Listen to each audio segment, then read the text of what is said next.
Hello বন্ধুরা, welcome to SD news Bangla. আজকের খবরে কি বলছে দেখুন। বলছে মুক্তকেষ্ট অনুব্রত মণ্ডল ছাড়া পেলেই বীরভূমে যা হচ্ছে শুনলে চমকে যাবেন।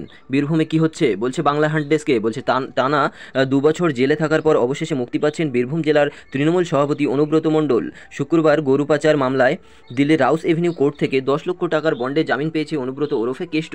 আগেই সিবিআই মামলাতে মিলছিল জামিন, তাই আর কোনো বাধা নেই। এবার পুজোর আগেই এবার চড়াম চড়াম কেষ্ট মুক্তির খবর চাউর হতেই উৎসবে মেতেছেন বীরভূম জেলার তৃণমূল কর্মীরা।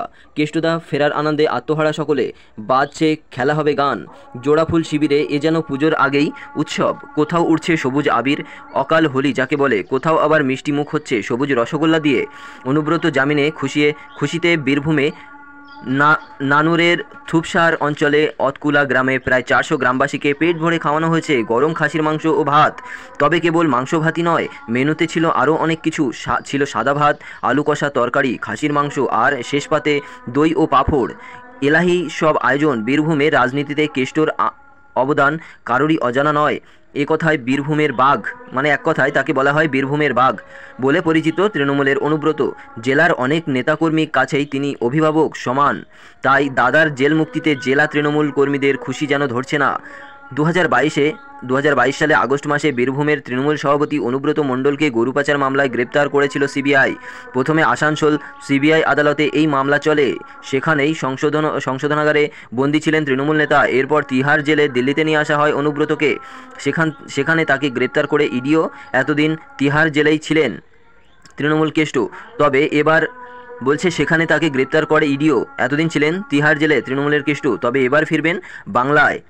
সূত্রে খবর, সমস্ত আইনি প্রক্রিয়া মিটিয়ে সোমবার নাগাদ অনুব্রত জেল থেকে বেরিয়ে আসতে পারেন। উল্লেখ্য, গত সপ্তাহে এই একই মামলায় জামিন পেয়েছেন অনুব্রত কন্যা সুকন্যা মণ্ডল। 2022 সালে আগস্ট মাসে অনুব্রত গ্রেপ্তার হওয়ার পর থেকেই তদন্তকারীদের নজরে ছিল সুকন্যা। এরপর কেষ্ট গ্রেপ্তারির 8.5 মাস পর সুকন্যাকে গ্রেপ্তার করেছিল ইডি। আপাতত তিনি জেলমুক্ত। সুকন্যা ছাড়া পাওয়ার পর খুশিতে গ্রামের সকলকে মুরগির মাংস খাওয়ানো হয়। আর এবার বাবা অনুব্রতকে মুক্তিতে সোজা মটন খাসির মাংস দিয়ে খাওয়ানো হয়। তো আজকের খবরটা এই ছিল যে অনুব্রত মণ্ডল তিহার জেল থেকে ছাড়া পেয়েছে এবং গ্রামে, বীরভূমের কিছু কিছু গ্রামে মানে পিকনিক হচ্ছে বা বিয়ে বাড়ির মতো খেতে দেওয়া হচ্ছে খাসির মাংস, দই, পাঁপড়, চাটনি, এইগুলো। ঠিক আছে, তো এটাই হচ্ছে আজকের খবর। অনুব্রত মণ্ডলের ছাড়া পাওয়ার এই হচ্ছে খবর। এবং যে মানে পিকনিক বা আনন্দ, বাজছে খেলা হবে গান জোড়াফুল শিবিরে। ঠিক আছে, তৃণমূলের যত কর্মীরা আছে তারা সব আনন্দে সবুজ রসগোল্লা দিচ্ছে সব জায়গায় অনুব্রত জামিনের খুশিতে। আজকের খবর এই ছিল বা এই পর্যন্তই। চলুন ফিরে আসছি নেক্সট কোনো ইন্টারেস্টিং খবর নিয়ে। ততক্ষণ পর্যন্ত চ্যানেলটিকে সাবস্ক্রাইব করে সঙ্গে থাকুন। ধন্যবাদ।